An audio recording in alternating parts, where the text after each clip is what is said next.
The summer of 2007 was supposed to be quiet in Maple Hollow. But when a girl vanished without opening a single door or window, the town's silence shattered forever. Her name was Emily Sanders. She was 8, and for 12 years, no one could explain how she disappeared or why her teddy bear vanished with her. Now Zeus, a retired canine German shepherd with a haunted past, is back on the trail, and the truth he's about to uncover was buried right beneath their feet the entire time. It started on a Saturday morning, July 14th. Maple Hollow, Oregon was the kind of place where folks waved from their porches and left their doors unlocked. A quiet suburb with elm trees lining the sidewalks and lemonade stands on corners in summer. The Sanders lived on Willow Lane in a white 2-story house with green shutters and a swing on the front porch. Inside, the air was cool, humming with the soft purr of the AC. Catherine Sanders, a single mother, was baking cookies in the kitchen, while her daughter Emily, blonde, bright, and always barefoot, watched cartoons in the living room. Her brother Nate, 12, had left early for baseball practice with the neighbor. Catherine was running low on sugar. "I'll be back in 10, maybe 15. Don't open the door, sweetheart," she said, grabbing her purse. Emily nodded, clutching her teddy bear, Mr. Buttons, a worn brown bear with a bow tie and one eye missing. "Okay, Mama, me and Mr. Buttons will hold down the fort." The last sound Catherine heard before closing the door was Emily giggling at something on TV. But when she returned 15 minutes later, the TV was still on. Emily was gone, and Mr. Buttons was nowhere to be found. There were no signs of forced entry. The front door was locked, the windows sealed. Daniel, the elderly neighbor next door, was mowing his lawn. He hadn't heard a thing. Nate returned home to flashing police lights, his mother sobbing in the front yard. The Maple Hollow Police Department launched a full-scale search. Volunteers combed the woods. Posters went up. Helicopters scanned the hills. For 2 weeks, the town lived in fear. But nothing was ever found. Not a footprint, not a scream, not even a single strand of Emily's hair. 12 years later, the Sanders family had long fallen apart. Catherine never moved out. Emily's room remained untouched, like a shrine. Nate, now 24, had changed his last name and left the state. But one person hadn't let go. And it wasn't a person, it was Zeus. Zeus had once been the pride of the K9 unit, a black and tan German shepherd with a sharp nose and sharper instincts. He had helped solve dozens of missing persons cases across Oregon until a bust went wrong and he took a bullet to the flank. After surgery and retirement, his handler, Jack Monroe, took him home to Maple Hollow. Jack was 60 now, long divorced, living alone in a trailer on the edge of town. He didn't speak much, but Zeus never needed words. They understood each other. Both had seen too much. Both had something left unfinished. And one morning in early August, Jack received a call from Catherine Sanders. "Jack, I know this sounds crazy, but I found something in the crawl space under the porch. It's Emily's shoe, the one she was wearing the day she disappeared." Jack brought the Zeus. The moment they stepped into the house, Zeus froze. His ears perked. His tail dropped. He let out a low growl, a sound Jack hadn't heard in years. Zeus walked to the spot near the front door rug and began sniffing, slow, intentional circles, nose pressed to the ground. Then he stopped. He barked, once, sharp, loud. Jack knelt down. There was something under the floorboard. With Catherine's permission, he pulled up the rug and pried loose the board. Inside was a small compartment, dusty, lined with plastic. And there, perfectly preserved, was a single red shoelace. Catherine gasped. "That's hers. I tied that lace myself that morning." Something was wrong. The shoelace wasn't dusty. It was clean, recently placed. And Zeus knew it. He darted toward the window, toward the old house next door. Daniel's old place. But Daniel had passed away the year before. Now the house stood empty, about to be sold. "Can we go in?" Jack asked. Catherine nodded. "The realtors left a key with me." Jack and Zeus entered the dusty 2-story house. It was stale and silent until Zeus darted into the basement. He growled, snarled, scratched at a section of the concrete wall. There, behind a shelf, was a metal hatch. If you've been holding your breath until now, this is only the beginning.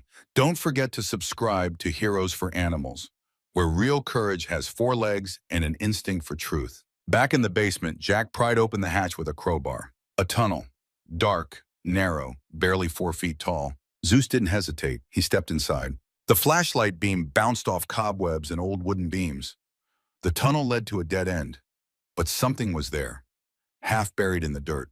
Jack pulled it out, a rusted tin box. Inside, A tiny camera, the kind used in toys, in a ribbon, faded red, identical to the one Mr. Buttons used to wear. Jack looked at Zeus.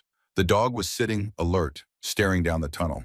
Not toward the dead end, but toward a wall with just a faint trace of movement. Upafumana. Jack stood frozen. Something had been here. And they were watching. Jack stood frozen in the tunnel, the tiny spy camera still warm in his palm. Zeus growled once, a low rumble that echoed off the concrete walls.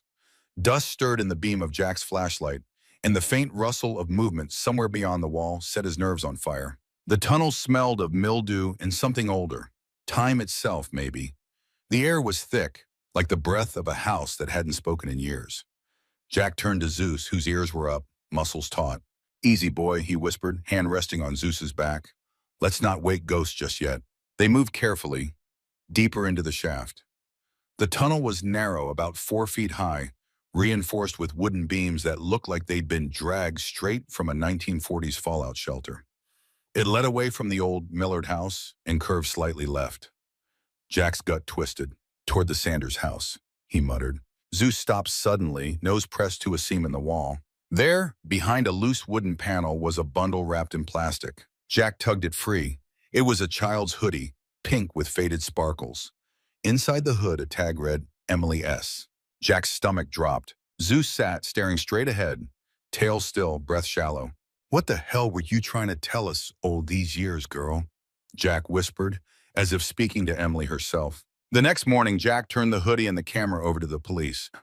Officer Reyes, a younger, skeptical detective who'd recently transferred from Portland, examined the items with tight lips. "A hoodie and an old toy camera don't equal a crime scene," she said, "and there's no blood, no prints, no new evidence." Jack pointed towards Zeus, who lay quietly near the cruiser.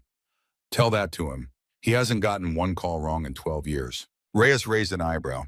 "I'm not saying I don't believe you, Monroe, but I need more than a gut feeling and a dog's hunch to reopen a cold case." "Then maybe you're not the cop this town needs." Jack turned and walked away. Zeus followed, tail down but focused. Back home, Jack pored over the contents of the tin box. There was a second ribbon, blue this time, and a hand-drawn map that looked like it had been traced from a kid's puzzle book. In the center of the map, a big red X marked an area deep in the woods just north of Maple Hollow. Jack stared at it. That stretch of forest had been burned in a wildfire years ago and never fully regrown. Locals called it Dead Pines. Zeus sniffed the map, then the ribbon. His tail twitched. "Looks like we've got a lead," Jack said, grabbing his car keys. The drive to Dead Pines took 20 minutes. Zeus sat in the passenger seat, ears perked, eyes locked on the tree line as they turned off the main road and onto a gravel path. They parked near a rusted gate marked "No Trespassing." "Since when did we listen to signs?" Jack muttered. They climbed over. The air here was different, cooler still. The sun barely made it through the canopy.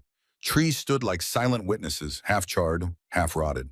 After about 10 minutes of hiking, Zeus stopped. He turned sharply, sniffed the ground, then began digging near a collapsed log. Jack joined him, pulling back debris and pine needles. Beneath the dirt was a trap door. "What the hell?" It was metal, bolted shut. Jack stepped back. "Zeus, get back." He pulled a pry bar from his pack, old habits die hard, and wedged it under the rusted hinge. With a scream of metal, the door gave way. A ladder descended into darkness. They climbed down slowly. The air was damp and metallic. The flashlight flickered as Jack reached the bottom. A narrow room, bunker-like, with concrete walls and a rusted cot. On the far end, shelves lined with canned food and water jugs. And in the middle, a chair. Strapped to it, barely conscious, was a girl. No, a woman, mid-20s, dirty, weak, but breathing. Zeus whined, ears back, unsure. Then he sniffed the air, cautiously stepping forward. "Miss, are you okay?" Jack asked, gently approaching. The woman flinched but opened her eyes. They were ice blue, haunted, familiar. I'm not supposed to talk to strangers," she whispered. Jack's heart clenched. "Emily?" She blinked. "Who are you?" The name triggered something. Her lip trembled. "Mr. Buttons," she whispered, eyes welling. "He always knew when I was scared." Zeus stepped forward, tail wagging gently now. Emily leaned toward him. "Is that a police dog?" Jack nodded. "He's here for you." She collapsed forward into Zeus's fur. They got her out just before sunset. Back at Jack's trailer, after a brief call to Catherine Sanders and a rush of officers back into the bunker, Emily sat on Jack's couch wrapped in a blanket. She barely spoke. When she did, it was strange, her words too formal, her tone flat. Zeus never left her side. Where's, where's Mr. Buttons? She asked softly. We're still looking for him, Jack lied gently. But you're safe now. You're home. A few hours later, while Emily was asleep on the couch, Jack sat on the porch with Zeus. She was there this whole time, he said. That damn tunnel, that bunker, hidden right beneath us. Zeus didn't move. His eyes stared into the distance. She was never dead, never far, just hidden. Jack exhaled slowly. But if there's a tunnel to one house, he looked up at the old Millard home next door. How many more are there? Back inside, Emily stirred. She sat up, looked around, and whispered, He said he'd come back. He always comes back. He said, if anyone ever found me, they'd find others. Zeus lifted his head, growling. Outside, a shadow moved across the yard. Slow, deliberate. Jack grabbed his flashlight and pistol. Zeus stood. The hunt wasn't over. It had just begun. The wind rattled the windows of Jack's trailer as Zeus pressed his nose against the glass, growling low and steady. Outside, the yard was empty, or seemed to be. The motion light had flicked on a minute ago. Now it flickered off, then on again. Jack moved silently across the room, pistol in hand, his breath low and focused. Zeus stayed at the window, tail rigid, muscles ready. Stay close, Jack whispered. Emily was asleep on the couch, wrapped in blankets, her breathing finally steady after hours of tremors. She stirred slightly, murmuring something about tunnels and shadows. Jack placed a hand gently on her shoulder. You're safe, we've got you. But the hairs on the back of his neck said otherwise. He stepped onto the porch, flashlight in one hand, pistol in the other. The wind had picked up, tossing dead leaves across the gravel like whispers. Who's out there? Jack called. Silence. Zeus followed, a silent shadow beside him. He sniffed the air, then darted toward the old tool shed at the far edge of the property. Jack followed. When they reached the door, Zeus scratched once, then stopped. Jack aimed the light. Nothing, but someone had been here. Inside the shed, something was missing. A box of tools had been moved. Jack noticed a muddy footprint near the workbench. Too large to be Emily's, too fresh to be his. And there was something else. A child's drawing pinned to the inside wall. Crayon, faded. A red house. A blue dog. A stick girl with yellow hair. Next to her, a man with no face, just a blank oval. Jack's blood went cold. She was here, he whispered. Or someone left this for her. Zeus growled softly. Jack pulled the paper down, folded it carefully, and slipped it into his coat. Back at the trailer, Emily had woken. She clutched a pillow tightly as Jack returned. Zeus close behind. I heard him, she whispered. He's watching. Jack crouched beside her. Emily, I need you to be strong for me, okay? Can you tell me what you remember? Anything new? She hesitated. There was a room, not the one you found me in. Another one, with monitors, screens, cameras. He watched people, watched families, kids. Jack frowned. Where? Emily shook her head. I don't know. He moved me there once when the fire alarms went off. I never saw outside, but it smelled like wet rocks, like the lake. Jack made a decision. It was time to go public. He called Detective Reyes. An hour later, Jack, Zeus, and Emily were sitting in a quiet interview room inside the Maple Hollow police station. Reyes looked exhausted. So let me get this straight, she said, pinching the bridge of her nose. You're telling me this girl, who we've presumed dead for over a decade, was being held in a hidden bunker in Dead Pines, and the guy who did it might be out there right now. Watching? Jack nodded. That's right, and it's worse. He wasn't just keeping her. He was watching others. Planning. Zeus lay at Jack's feet, eyes wide open. Reyes turned to Emily. Do you remember anything else? A name, a landmark, a license plate? Emily shook her head. He didn't let me see much, but he had a phrase. He'd say, some families aren't good enough to keep what they're given. And then he'd say, but I am. Reyes stiffened. I've heard that before, she said. Back in Portland 2 years earlier, a case had crossed her desk. A girl had gone missing. No forced entry, no signs of struggle. Just a missing teddy bear and a note left on the bed. It said she deserved better. Reyes never forgot it. And now it was happening again. That evening, Jack brought Zeus to the local vet for a quick checkup. The vet, Dr. Lennox, was a kind man with thick glasses and a habit of talking to the animals like toddlers. He's healthy, he told Jack, but something's stressing him. Elevated heart rate, muscle tension. He's alert, but not relaxed. He's picking up on something, Jack replied. As they were leaving, Zeus suddenly pulled away, toward a delivery truck parked out back. He barked, short and sharp. Jack followed. Behind the truck was a trash bag, loosely tied. Inside, a torn-up teddy bear, missing an eye, missing a bow, but unmistakable. "Mr. Buttons," Jack whispered. Back at the trailer, Emily reached for the bear with trembling hands. Her fingers traced the ear, then the ripped seam in the back. "He used to hide notes in here," she said. "Little rules, things I had to memorize." Jack gently pulled the bear from her hands. "Do you mind if I check inside?" She hesitated, then nodded. He used scissors to cut the seam open, more carefully than he'd ever cut anything. Inside, a small black object, a lens. "Oh no," Jack whispered. "It's a camera." Reyes confirmed it. A micro camera, barely larger than a dime, still active. The bear had been recording. They rushed to the precinct, handing over Mr. Buttons to forensics. "We've got data," the tech said 2 hours later. "There's a loop signal broadcasting. Real time, someone's watching." Jack's blood ran cold. And they know she's alive now. The footage was chilling. Dozens of hours of Emily in the bunker, sitting, drawing, crying, talking to herself. Sometimes talking to the bear. Sometimes talking to someone off screen. But then something caught Reyes's eye. In the reflection of a metal water jug, a man's face. Blurry, but real. They paused the video. Short hair, beard, glasses. Jack leaned in. "I know that face." Reyes' eyes widened. "You do?" "He used to run the community center. Name was David Carlisle. Quiet guy, too quiet." Jack pulled out the crayon drawing from the shed. He handed it to Reyes. "The house in the picture? It matched the old Carlisle property on the east side of town. No one had lived there in 10 years. But the place had never been sold." Within the hour, Jack and Zeus were outside the Carlisle home with 3 police cruisers and a warrant.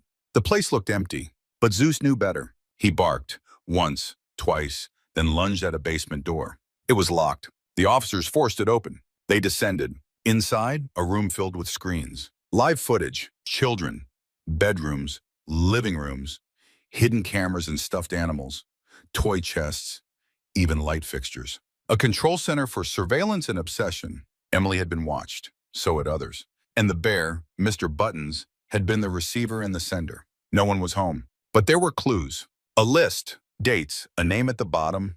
Emily asked, "Phase complete." Below that, target, Mayar. Phase 1 begins. Jack read it twice. She was just one of many. That night, Emily refused to sleep. She sat on the edge of the bed, hugging her knees. Zeus laid his head in her lap. "Does he know where I am?" she whispered. Jack didn't answer. He didn't have to.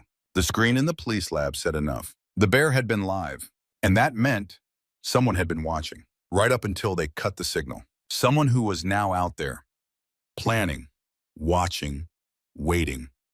Zeus didn't sleep that night. He lay by Emily's door, ears twitching at every creak, every breath of wind against the trailer walls. Jack sat on the porch with a thermos of coffee, his service pistol across his lap. Neither of them spoke. Neither had to. They both knew what silence like this meant. Something was coming, and it wasn't done. At sunrise, Detective Reyes called. Her voice was tight. "We found something," she said. "You better come in."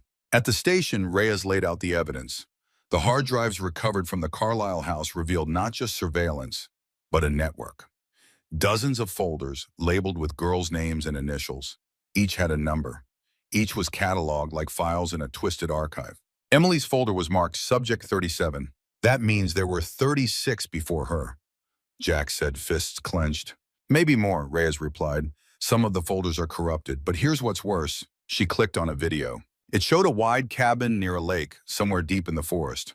A timestamp in the corner, June 2022. A man stepped into frame, short beard, sunglasses, khakis. David Carlisle. But he wasn't alone. There were children, at least 3 of them, sitting in silence, reading. One of them looked no older than 7. Emily watched from behind the glass of the interview room. She didn't speak, but she trembled when she saw the man on screen. "That's the one who watched," she whispered. "He said I wasn't alone, that there were others. Sisters." Reyes turned to Jack. "We traced the video metadata. Satellite ping. The location is near Crater Lake. Deep woods, private property, registered under a shell company, probably fake."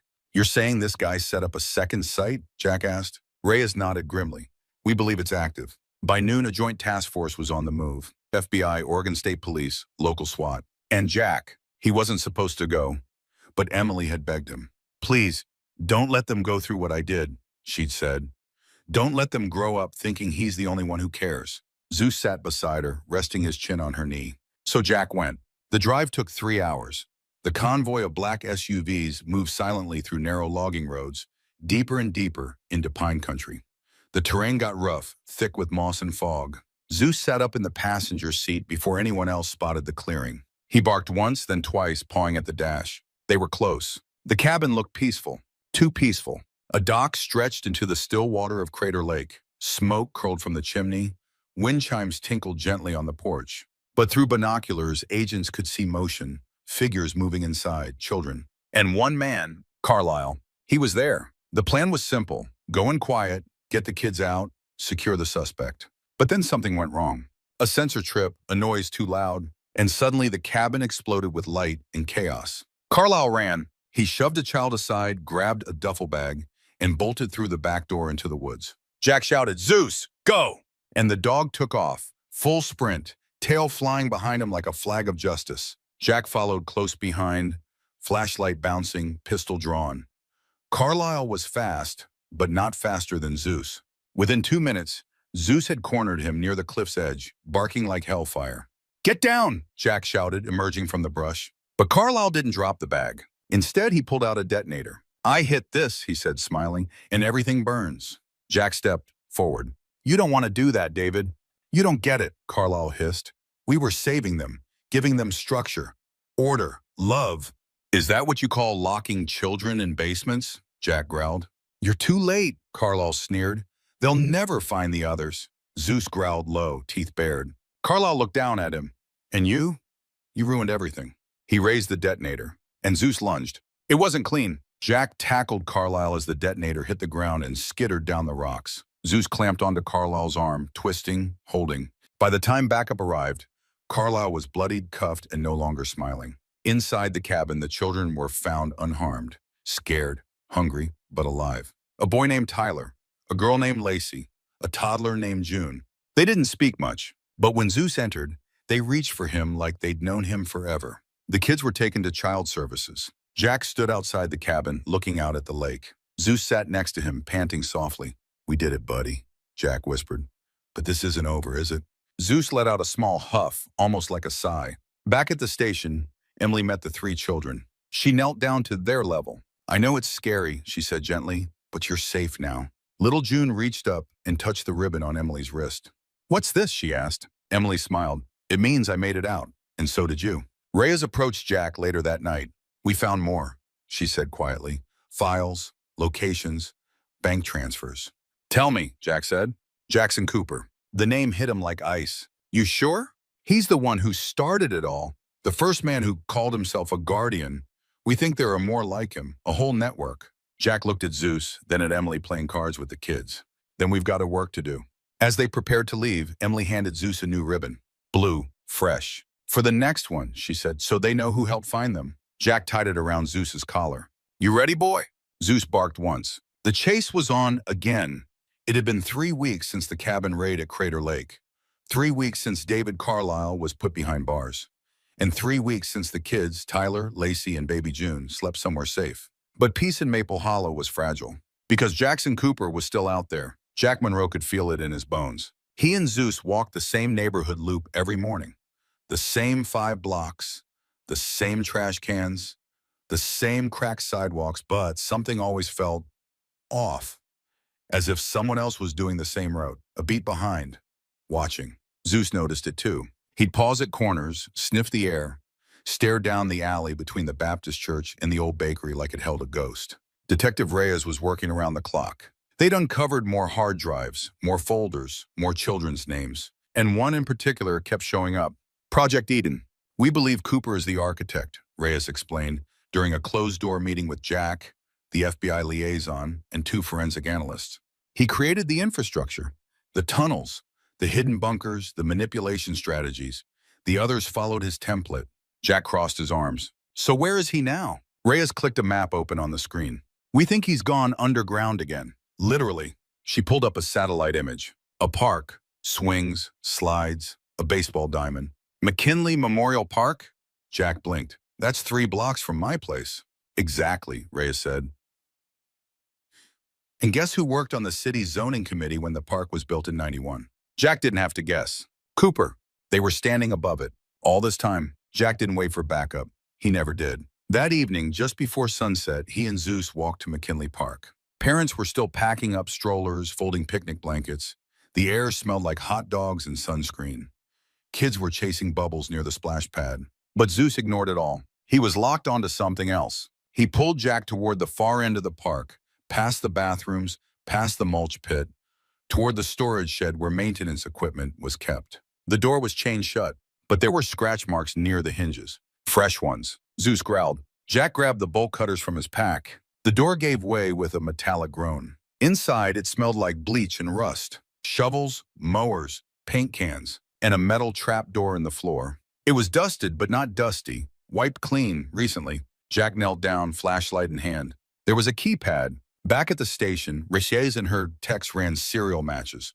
The lock system was tied to a now-defunct security company, one that had once been owned by a man named Jackson Cooper. They decrypted the access code from archived company files. 2 hours later, Jack and Zeus were back at the shed. Code punched in. Green light. Click. The door opened. The air that hit them smelled old.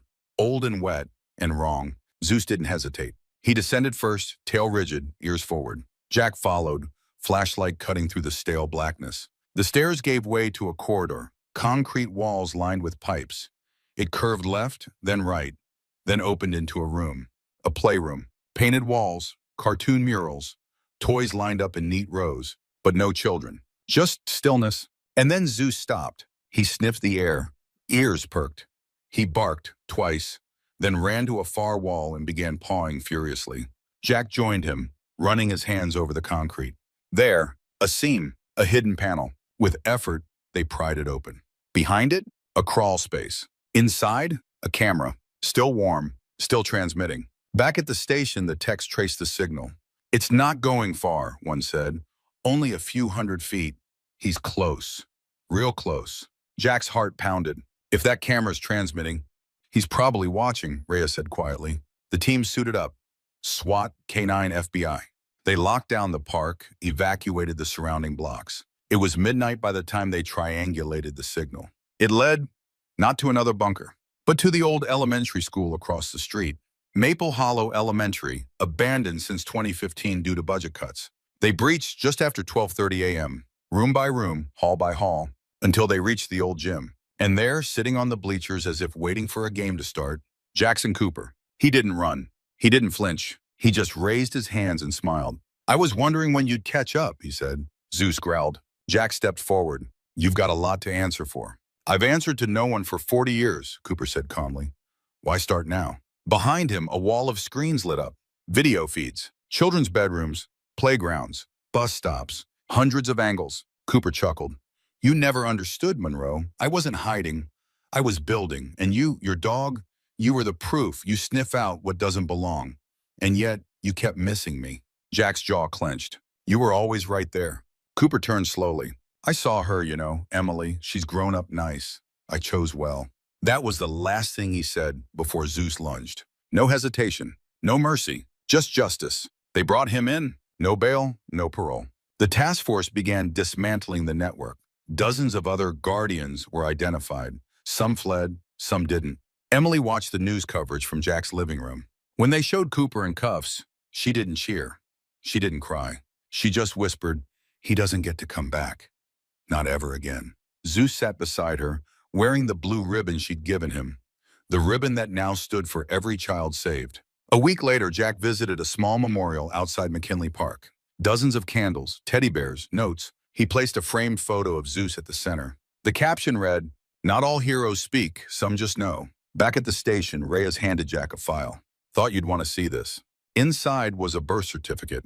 Baby June's. Real name, Madeline Cooper. Jack blinked. Reyes nodded. Biological daughter, stolen from a hospital nursery in 2020. Presumed dead, until now. Jack looked out the window at the rising sun. He kept his own child. Reyes finished for him. To raise her right, to prove he could get it right this time. But thanks to Zeus, he never would. The trial of Jackson Cooper began 6 months later in a packed Oregon courtroom. National media covered it like wildfire. Families of the victims came from across the country. Some sat in silence, some held hands. and a few, like Emily Sanders, showed up with their heads held high. Jack Monroe was seated near the front. Zeus lay quietly at his feet in his service harness, now fitted with a faded blue ribbon around his collar. The bailiff had made an exception for him. "Let the hero stay," she said. Cooper sat behind glass, eyes hollow, beard shaved, jumpsuit clean. But even now, he didn't look afraid. He looked proud, as if he still believed he had done something noble. The prosecutor spared no detail. The surveillance network, the tunnels, the false identities, the stolen lives. Emily testified. So did Tyler, Lacey, even Reyes. Jack took the stand last. "He watched us," Jack said. "He was never far. And the worst part? He believed what he was doing was right. Like we were the problem. Like we didn't deserve the kids we lost." He paused, looking at the jury. "But the only reason this courtroom is full of survivors and not funerals is because of a dog named Zeus." The courtroom was silent. Then a juror, an older woman with silver hair, whispered, "God bless that dog." The verdict came in 2 days later. Guilty on all 47 counts. Life without parole. No possibility of release. Families wept. Cameras flashed. Cooper never blinked. And when the guards led him away, he turned once toward Emily. She stared him down. No fear, no tears. Just silence. And he looked away first. Later that week, the mayor of Maple Hollow declared a town holiday, Zeus Day. Kids lined the street with little flags. A local bakery made cookies shaped like paws. Zeus sat in the back of a fire truck, ears high, eyes scanning the crowd like he was still on duty. Jack walked beside him, shaking hands, smiling shyly under his faded ball cap. A group of school children ran up, hugging Zeus, kissing his snout. One girl gave him a handmade Medal of Honor. Emily stood at the end of the parade rope with baby June in her arms. They had matching bracelets, blue ribbons braided with beads. "I never thought I'd live to see this," she whispered to Jack. "None of us did," he said, voice tight with emotion. That evening, they held a bonfire vigil near Crater Lake. They read the names of the lost, left candles for the missing, and gave thanks to the dog who found the shadows and dragged them into the light. Zeus didn't bark. He just sat by the fire, ears forward, head lifted high, as if standing guard over all of them. 3 weeks later, Jack made a decision. It was time. Time to retire. Officially this time. "I bought a little cabin out near Silver Creek," he told Emily as they sipped coffee on the porch. "No cell service, no headlines, just trees, trout, and maybe some peace." "You've earned that," she said, rubbing Zeus's head. "Yeah," Jack chuckled. "He has too." Zeus gave a lazy huff, then rolled over for a belly rub. Before they left town, Jack visited the elementary school one last time. It had been shut down and scheduled for demolition. He walked the halls with Reyes, the memories heavy. "I still get chills thinking how close he was," she said. "I still wonder how many times he watched me walk Zeus by that fence," Jack replied. They reached the gym, empty now, echoes only. Jack pulled out a small plaque from his bag. He mounted it near the door. "To those who survived and to those who led the way." 1 week later, the cabin at Silver Creek came alive. Zeus took to the woods like he'd been born in them. He chased squirrels, barked at deer, slept under the porch when it rained. Jack spent his days fishing and reading, nights writing down everything, all of it. Emily sent photos. Tyler started school. June said her first full sentence. Wolf says thank you. And then one morning, Zeus didn't get up. Jack called his name softly. "Come on, old boy. You always wake me up first." But Zeus didn't move. He was lying under the window, eyes half open, breathing shallow. Jack sat beside him, stroking his fur. "You don't have to keep watch anymore," he whispered. "You did good." Zeus passed away that afternoon, peacefully, with the wind rustling the trees outside and Jack holding his paw. They buried him under a pine tree near the creek. Emily came. So did Reyes. Tyler brought flowers. They marked the grave with a carved stone. Zeus canine hero, protector, friend, he found the lost. Weeks later, letters started arriving. From parents, from children, from people who'd never met Zeus but had followed every moment of the story. One read, "Your dog made us believe again. That goodness still exists. That someone's always watching out." Jack kept every letter. And when he couldn't sleep, he'd read them aloud, out loud, to the stars. To Zeus, Emily went on to train as a trauma counselor. She started a foundation, the Blue Ribbon Project, helping survivors, rescuing children, educating schools on psychological grooming and surveillance abuse. On the cover of the first newsletter, a photo of Zeus. Below it, he listened, he never looked away. Jack stayed at Silver Shriek. Sometimes he spoke at fundraisers. Sometimes he didn't answer the phone for days. But he was never really alone. Every so often, a kid would knock on the door, sometimes with a parent, sometimes with a ribbon, sometimes with nothing at all except a question. And Jack would invite them in, pour some lemonade, and tell them about a dog named Zeus, who never gave up, not once. Thank you for following this story of Emily, of Jack, of those lost and those found, and especially of Zeus. Not all heroes wear capes, some wear fur. And now we want to hear from you. If you could ask Zeus one question, what would it be? Tell us in the comments, and don't forget to subscribe to Heroes for Animals for more true stories of loyalty, courage, and hope.